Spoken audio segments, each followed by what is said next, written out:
Buen día, profesor Miguel Ángel Cárdenas, del curso de Fundamentos Económicos y Contables. Mi nombre es Elizabeth Catalán Santos y voy a iniciar la exposición con la respuesta de la primera pregunta del producto académico número 4. Y dice, desde el modelo keynesiano tradicional, ¿qué factores se toman en consideración cuando de política fiscal expansiva se habla al momento de buscar incidir sobre la demanda agregada o nivel de consumo de un determinado país? ¿Y qué factores quedan excluidos de este enfoque? Al respecto, previamente a responder la interrogante, es preciso señalar que el modelo keynesiano es un enunciado que surge en el siglo XX, liderado por el economista británico John Maynard Keynes, quien sostiene que la solución a una recesión es una política fiscal expansiva, como recortes impositivos para estimular el consumo y la inversión o aumento de gasto público.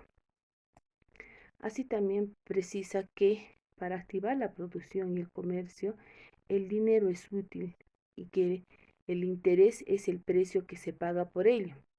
Además, señala que el mercado no es perfecto, siendo su debilidad la impresión de billetes y bajas tasas de interés.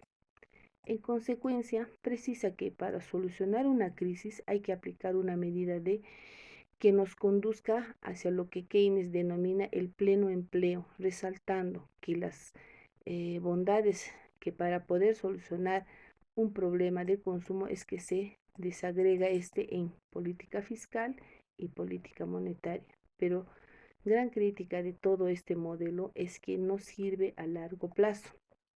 Del mismo modo, define que la demanda agregada o la sumatoria de gasto de hogares, empresas y el gobierno es el motor más importante de una economía, siendo el principio central de esta escuela que la intervención del Estado puede estabilizar la economía. En consecuencia, el modelo keynesiano sí confía en el Estado. Ahora bien, cuando nos referimos a los factores que quedan excluidos del enfoque keynesiano, hablamos de una política fiscal expansiva para aumentar la demanda agregada. Hay factores importantes que suelen quedar fuera de este enfoque. Estos factores, aunque no abordan directamente el tema, son fundamentales para el bienestar económico de un país. Por ejemplo, tenemos la desigualdad social, que aunque la reducción de impuestos y el aumento del gasto público puedan beneficiar a muchas personas, no siempre se distribuyen de manera equilibrada o equitativa. Las generales pueden favorecer más a ciertos grupos de la sociedad, como por ejemplo a los grandes empresarios, dejando a los sectores más vulnerables con menos medidas. Entonces, la política fiscal expansiva no siempre aborda la raíz de las desigualdades económicas. Ok, buenos días, buenas tardes, buenas noches, docente. Mi nombre es Joseph Mauro Cayo Flores. En esta oportunidad voy a explicar el punto 3 acerca de la evaluación final, que en este caso viene a ser acerca del tema de la curva de la oferta y la demanda. Para empezar, vamos a comenzar con una pequeña introducción. La curva de demanda es fundamental en la teoría económica para poder entender cómo es que los consumidores interactúan con los mercados. Esta curva puede cambiar significativamente según diversos factores, incluyendo bienes sustitutos complementarios, normales e inferiores. Esta, esta exposición va a tratar de abordar cómo estos diferentes tipos de bienes afectan la posición y la forma de la curva de la demanda, tratando de proporcionar ejemplos concretos.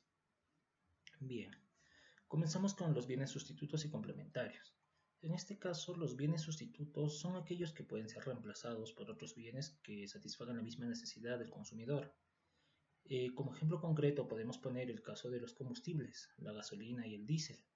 En cuanto al precio de la gasolina aumenta, muchos conductores prefieren cambiar a diésel, lo que reduce la demanda de la gasolina y hace que la curva de demanda de la gasolina se desplace hacia la izquierda. Sin embargo, esto significa que la demanda total de combustibles aumenta porque los consumidores buscan alternativas más baratas, haciendo que la curva general de la demanda de combustible se mantenga estacionaria o incluso se desplace ligeramente hacia la derecha. Bienes complementarios. Los bienes complementarios son aquellos que requieren de otro para un uso efectivo. Como ejemplo concreto podemos tener al automóvil o los automóviles y el combustible. Pues cuando el precio del combustible aumenta, la demanda de automóviles también disminuye, porque los consumidores consideran el costo total del vehículo, incluyendo el consumo futuro de combustibles. Esto hace que su curva de demanda se desplace hacia la izquierda.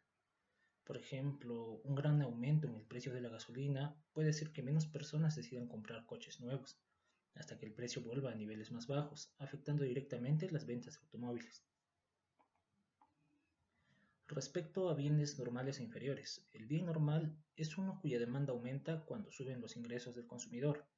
Como ejemplo podemos poner a los electrodomésticos, pues la mayoría de electrodomésticos como refrigeradores, cocinas, planchas, etc., son ejemplos clásicos de bienes normales.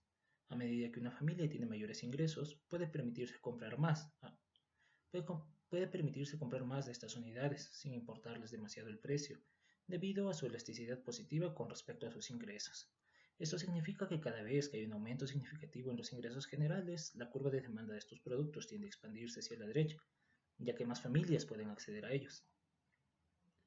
Y bienes inferiores. Por definición, un bien inferior es uno cuyo consumo disminuye cuando suben los ingresos del consumidor. Como ejemplo, podemos tener la comida callejera o la comida chatarra. Pues a medida que una persona gana más dinero, tendrá más acceso a opciones gastronómicas mejor calificadas y saludables, reduciendo así su necesidad de alimentos preparados rápidamente en la calle. Este comportamiento reduce la demanda de esta clase de comidas hechas sobre la marcha, haciéndolo moverse hacia la izquierda en términos gráficos representativos en los cambios respecto a los cambios de patrones alimenticios. Como conclusión, podemos dar que diferentes tipos de bienes tienen distintos impactos sobre cómo varía la curva de demanda en función de varios factores económicos. Los bienes sustitutos y complementarios influyen mediante relaciones independientes entre precios y cantidades demandadas, mientras que los bienes normales e inferiores reaccionan específicamente ante variaciones en renta del consumidor.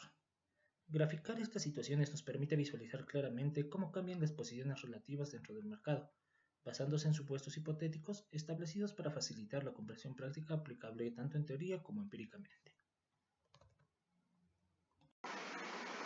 Muy buenas noches, mi nombre es Miriam Silva. En esta oportunidad yo les voy a explicar la resolución del ítem número 4 del examen final del curso de Fundamentos Económicos y Contables, que consiste básicamente en dar dos ejemplos en cómo varía la relación de la curva de la oferta, primero, en relación de los bienes sustitutos y segundo, con los factores de producción.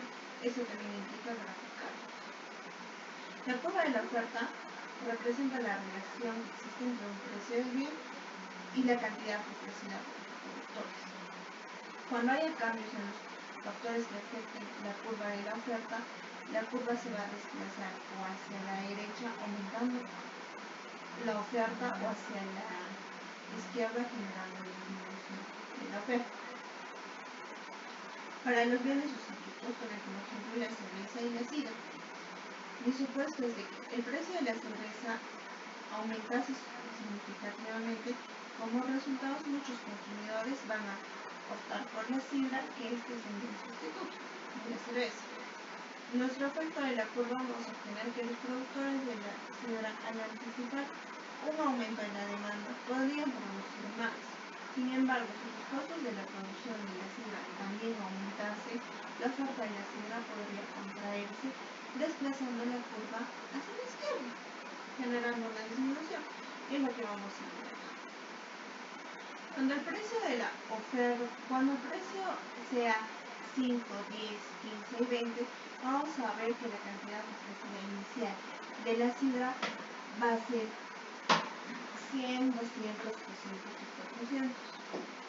Pero luego la vamos a ver desplazada y vamos a ver una disminución de 80, 160, 240 y 340. Y en el gráfico lo vamos a entender de la misma manera. Cuando el precio es 5, inicialmente se ofrece 100.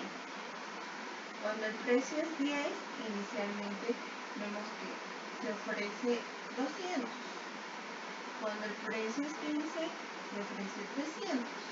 Cuando el precio es 20, lo vamos a ver que se ofrece 320, pero luego vamos a ver una cantidad desplazada de la sidra, que cuando es 5 ya también no lo vamos a seguir viendo en 100, sino va a disminuir a 80.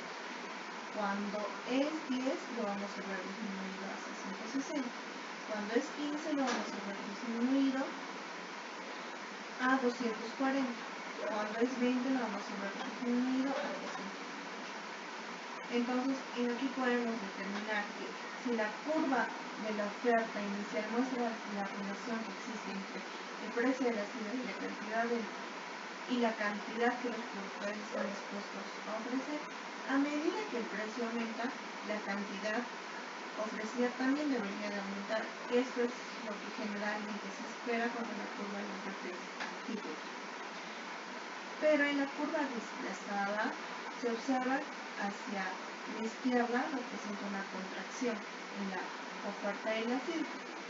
Esto sucede por varias razones, como por ejemplo el aumento del precio de la cerveza, que lleva a que más consumidores elijan la cerveza por sobre la sidra, y que significa que a cada nivel de precio los productores ofrecen menos sidra que antes, reflejando un cambio en la disponibilidad por los costos de producción. Ahora, para el segundo caso, que es factores de producción, yo tomé como ejemplo los automóviles. El supuesto es de que si una fábrica de automóviles que utilizan acero y plásticos para producirlos, si existiese un aumento en el precio del acero debido a una escasez global, los costos de producción de los automóviles van a tener que aumentar. Como efecto de la curva de oferta, vamos a tener que, como consecuencia de que la empresa decide producir menos automóviles al mismo precio, lo vamos a ver desplazado otra vez hacia la izquierda, generando otra vez una disminución. Aquí es, por ejemplo, cuando el precio es 15.000, inicialmente se ofrece 1.000. Cuando el precio es 20.000 soles, se ofrece 2.000. Cuando es 25.000, 3.000. Cuando es 30.000, 4.000. Pero luego vemos desplazado que cuando es 15.000 al mismo precio, se ve que se disminuye a 800. Cuando es 20.000 a 1.600. Cuando es 25.000 a 2.400. Cuando es 30.000 a 3.200. Y eso lo entendemos de esta manera en el gráfico. Inicialmente, cuando es 15.000, se produce 1.000. Cuando es 20.000, 2.000. Cuando es 25.000, 3.000. Cuando es 30.000, 4.000. Pero luego vemos que se desplaza al mismo precio, vemos que se va a tener que ofrecer menos cantidad. Por ejemplo, cuando es 15.000, vamos a ver, se va a tener que ofrecer 800. Cuando es 20.000, 1.600. Cuando es 25.000, 2.400. Cuando es 30.000, 3.200. Entonces va a suceder igual que en el ejemplo anterior de la sidra, que la oferta inicial para los automóviles muestra que a medida que el precio aumenta, la cantidad de automóviles ofrecidos también van a aumentar, y los fabricantes van a estar dispuestos a fabricar más autos a los precios también más altos. Pero en la curva desplazada vemos que se desplaza hasta la izquierda, y cuando generando una contracción o una disminución en la oferta de automóviles. Esto ya que el resultado de un aumento en los costos de producción, como el aumento del precio del acero, lo que lleva a que los fabricantes reduzcan la cantidad de fabricación de automóviles y ofrezcan el mismo precio. Y bueno, finalmente eso sería todo. Muchas gracias.